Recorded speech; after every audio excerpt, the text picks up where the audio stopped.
Heavy lifting for Sumas homes and businesses hit hard by floodwaters. A little bit of elbow grease.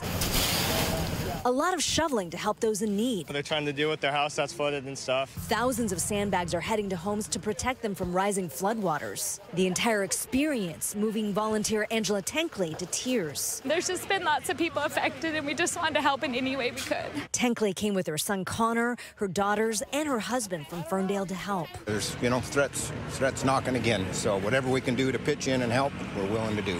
In a community devastated by flooding where as many as 80% of the homes have been impacted, volunteers helping out today, hoping to make a difference. The damage done by the last round of flooding, simply heartbreaking. Just in our city, I think we're up to 314 homes received damage and about 30 businesses. So that's from this last flood a week and a half ago. More rain and possibly more flooding could be coming. Kind of getting ready for if the water comes again. Sumas homeowner Josh Adams still cleaning up all the mud and water left behind from the flooding last time. About 2 feet all the way through the house, 4 foot through the garage. And there's my Jeep sitting in it. That's this right here. You can see how high it came. While many in Sumas are bracing themselves for more potential flooding, there's comfort knowing that a community is standing by ready and willing to help in any way possible. It's amazing to see everyone come together. In Sumas, Suzanne Fawn, KOMO News.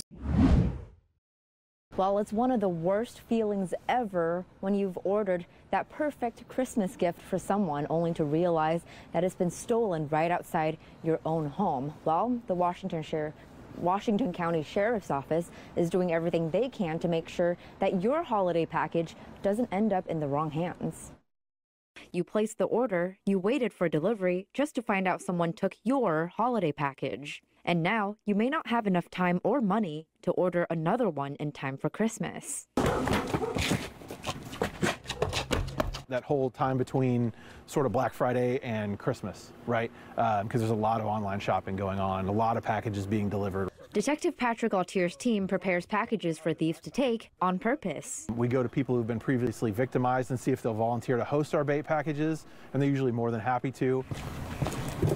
His team prepares bait packages with a normal product in it, but that also contains a high-tech GPS tracking device. And it communicates via cell phone, GPS, and radio frequency.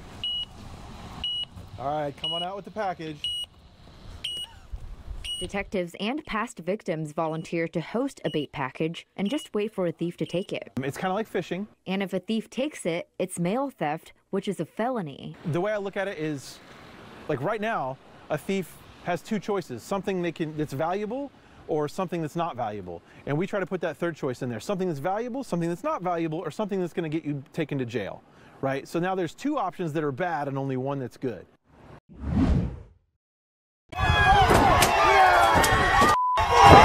Amid the violence that gripped American cities in the aftermath of George Floyd's murder last year came proposed legislation called the Breathe Act, a sweeping overhaul of criminal justice and environmental laws that provided, among other things, for the full decarceration of federal detention facilities within 10 years. Among the House Democrats who endorsed it was Rashida Tlaib of Michigan. Now, however, with the murder rate up an estimated 30% over the year before and crime a prime concern among voters, Tlaib, in a contentious interview with Axios' Jonathan Swan, appeared both unaware of the provision about releasing federal inmates and unwilling to disavow it. I think that everyone's like, oh my God, we're going to just release everybody. That's not what I'm saying. But did you see how many people are mentally ill that are in prison right now? No, I know, but the act that you endorsed actually says release everyone but in 10 years. But think about it, who are releasing? But there are like human traffickers, I know. Child sex. So, but you're saying, do you mean that you don't actually support that? Because you endorsed the bill. No, I endorsed the Breathe Act and looking at the policies and how we incarcerate, absolutely. But it says in there. But you cannot just blanketly say, oh, look, she wants, that's not what I'm saying. But that's like in plain text. But what I'm saying is look at who's in prison now. We have multiple casualties. And as authorities confirmed that the suspect in Sunday's horrific incident in Waukesha, Wisconsin, was out on bond at the time he allegedly rammed his car into a Christmas parade, killing 5 people and wounding close to 50 others, Tlaib's fellow Progressive Squad member, Congresswoman Alexandria Ocasio-Cortez of New York, was urging New York prosecutors to put an end to, quote, excessive bail requirements.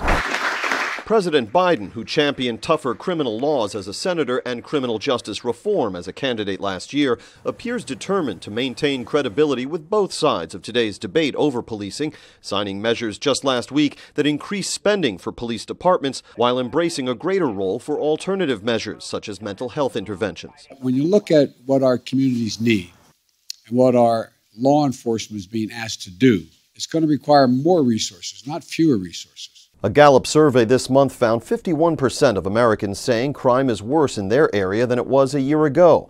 That's up from 38% last November and matching its highest showing since the early 1990s. In Washington, James Rosen. Hi, everyone. I'm Preston Phillips from KOMO News. Thanks for checking out the KOMO YouTube channel. You can see more of our videos right here by clicking on the video links for more news from the Seattle area and Western Washington. Oh, and don't forget to click the subscribe button below so you don't miss our YouTube updates.